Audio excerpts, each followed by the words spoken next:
नमस्कार सभी को।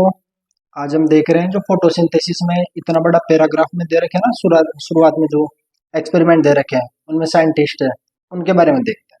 सबसे पहले हम देखने वाले हैं प्रिस्टले के बारे में। इन्होंने क्या किया, 1774 में ऑक्सीजन की खोज करी। ये इंपॉर्टेंट चीज है, ध्यान रखनी है। और इन्होंने क्या क्या यूज किया, एक तो चूहा पकड़ा, पुदीने का पेड़ लिया और बेलजार लिया। और इसने क्या प्रयोग किया कि इस बेलजार के अंदर मोमबत्ती जलाई। इसने मोमबत्ती जलाई तो चूहे ने कार्बन डाइऑक्साइड छोड़ी। तब तक नहीं पता था कार्बन डाइऑक्साइड के बारे में, लेकिन उसने कार्बन डाइऑक्साइड छोड़ी। लेकिन ये जो पुदीने का पौधा था ना, इसने ऑक्सीजन प्रोड्यूस कर दी और उसको बैलेंस कर दिया, तो चूहा मरा नहीं। तो इस एक्सपेरिमेंट से अपने को क्या पता चल रहा है कि प्लांट्स है ना, वो दे रहे हैं, ऑक्सीजन दे रहे हैं, यानी ऐसी वायु दे रहे हैं जो हम लोग जो वायु छोड़ रहे हैं ना, उसकी क्षतिपूर्ति करती है। तो ये कौन बता रहा है, प्रिस्टले। यानी बेसिकली इसने ऑक्सीजन के बारे में बताया, प्रकाश संश्लेषण में। फिर दूसरे वैज्ञानिक साहब आए, वो आए जॉन इंगेज हाउस।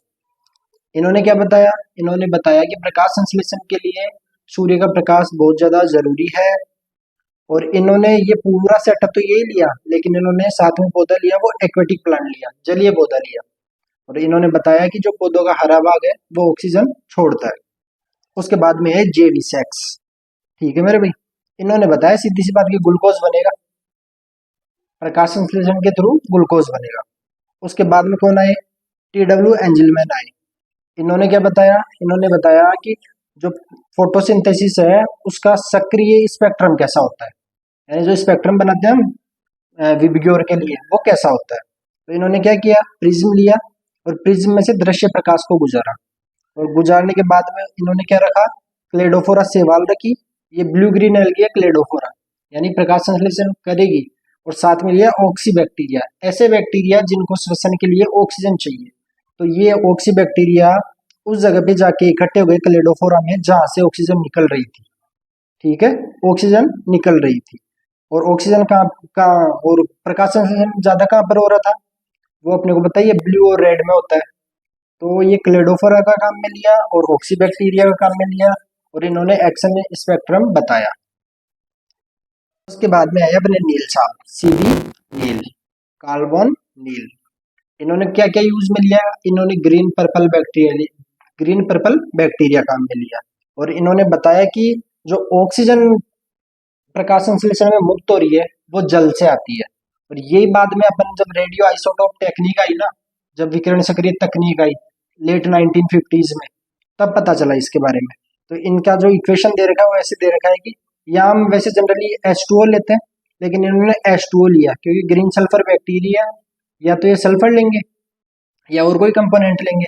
तो H2A से A अलग हो गया, यानी यहाँ पर अगर H2O होता तो ऑक्सीजन यहाँ पे आइसोलेट हो जाती, अलग हो जाती, विमुक्त हो जाती।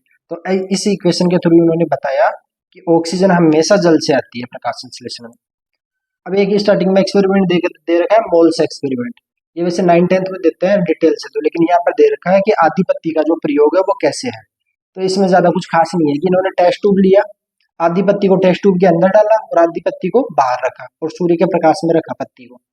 अब प्रकाश संश्लेषण होगा, लेकिन इसमें एक बात क्या है कि इन्होंने कॉटन को कैल्शियम हाइड्रोक्साइड में भिगोकर आधी पत्ती के अंदर टेस्ट ट्यूब में डाल दिया। अब ये टेस्ट ट्यूब के अंदर हाइड्रोक्साइड क्या करेगा, क्या ये पोटेशियम हाइड्रोक्साइड ये कार्बन डाइऑक्साइड को अवशोषित कर लेगा, और अवशोषित करने की वजह से पत्ती के अंदर यानी परख नली के अंदर पत्ती में प्रकाश संश्लेषण नहीं हो पाएगा।